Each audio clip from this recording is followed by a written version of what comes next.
Pirmąjį spalio savaitgalį šalia Jonavos esančiame Gaižiūnų karinėme poligone gaudė varikliai. Čia surengtas jau trečiasis greituminio slalomo čempionato Gazas LT taurė etapas.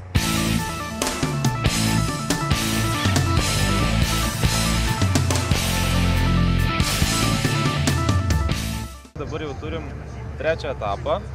Pirmi du buvo Kačerginėje.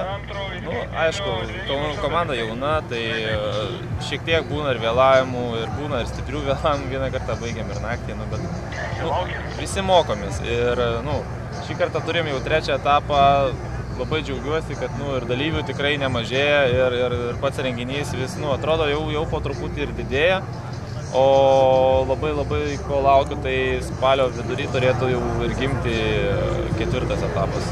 Tai bus Kačerginėje ir turėtų jau būti su, kartu vadinsim kaip ir sezono uždarimą jau tokį. Ir bandysim su policijos palyda kartu visi draugiškai pravažiuoti per Kauno miestą, visi pasidalinti to džiaugsmu ir apsidovanoti ir atšvęsti tą sezono pabaigą. Į varžybas atvykę sportininkai buvo suskirstyti į 4 klases. Kaip jau tapo įprasta greituminio slalomo varžybose, dažniausiai galime išvysti priekinę ašimi varomus automobilius. Trečiasis taurės etapas buvo taip pat neišimtis, tačiau trasoje netrūko ir galų varomų automobilių, kurių tarpe vienvaldžiai lyderiai buvo BMW. Akį taip pat traukė ir 4 varomųjų ratų klasė, kurioje, kai vėliau paaiškės rezultatų atžvilgiu, dominavo panevėžiečių automobiliai. Tiesa, slalomo varžybų startas kiek užsitęsė dėl prieš tai vykusiose VIP Sauga Track Day 4 etapo lenktynėse įvykusios avarijos. Jos metu Mitsubishi Colt nesuvaldęs sportininkas ne tik sumaitojo mašiną, bet ir pats patyrė sužalojimų. Laimiai viskas baigėsi sėkmingai.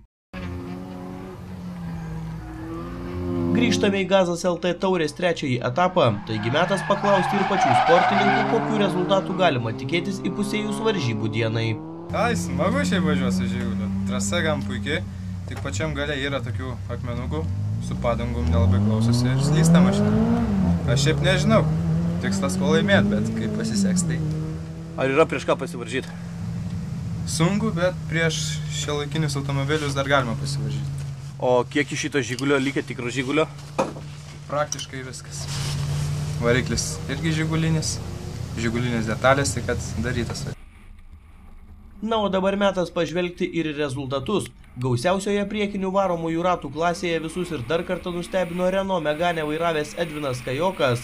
Iš pažiūros visai nepiktas automobilis susumavus laikus organizatorių skaičiavimais artimiausiam persekiotojui Gediminui Kemerui įvežė net 25 sekundės.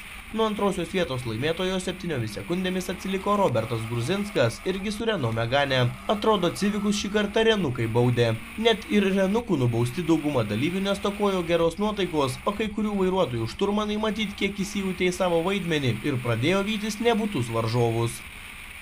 Gal biški laikas bus nekoks, bet ta prasme antrą greičio ruožą duosim steką, vatkilometro 3 sekundėm pirmauja prieš mus Solbergas. Ir neturim stabdžių, kaladėlės baigėsi. Solbergas pusantros, bet ta prasme dabar aš jam iškiduosiu per galvą, tai jūs tik filmuokit vyrai, nes Galiniais ratais varomųjų automobilių klasėje, kaip jau minėjome, karaliavo BMW, tačiau į nugalėtojų trejetą įsiterpė ir sena gera Ford Sierra. Pirmąją vietą atsiplėšęs nepilną sekundę iškovojo visiems besidomintiems autosportų, o ypač šoninių slydimų gerai pažįstamas Andrius Čibirka. Jis vos akimirką aplenkė Mindaugą Rickevičių. Trečiasis su Sierra buvo Jonas Skrebūnas.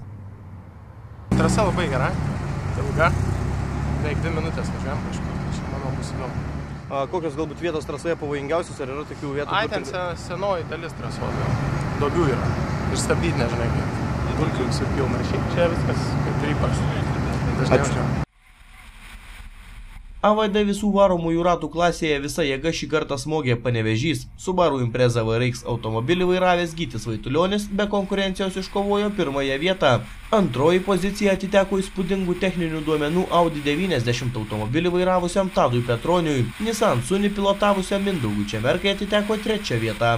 Pažvelgus į laisvosios klasės rezultatus, kur nepriklausomai nuo varančiosios ašies buvo vedama bendra rezultatų lentelė, buvo galima nustebti pamačius nepilnų 7 sekundžių skirtumą tarp Gyčio Vaitulionio Subaru ir Edvino Kajoko Renault Megane. Atrodo, Renukas buvo arti to, jog pavyktų įkasti kur kas pranašesnės klasės automobiliui. Deja, autosporte 7 sekundės milžiniškas skirtumas. Tad palikime sportinės batalijas busimoms varžyboms.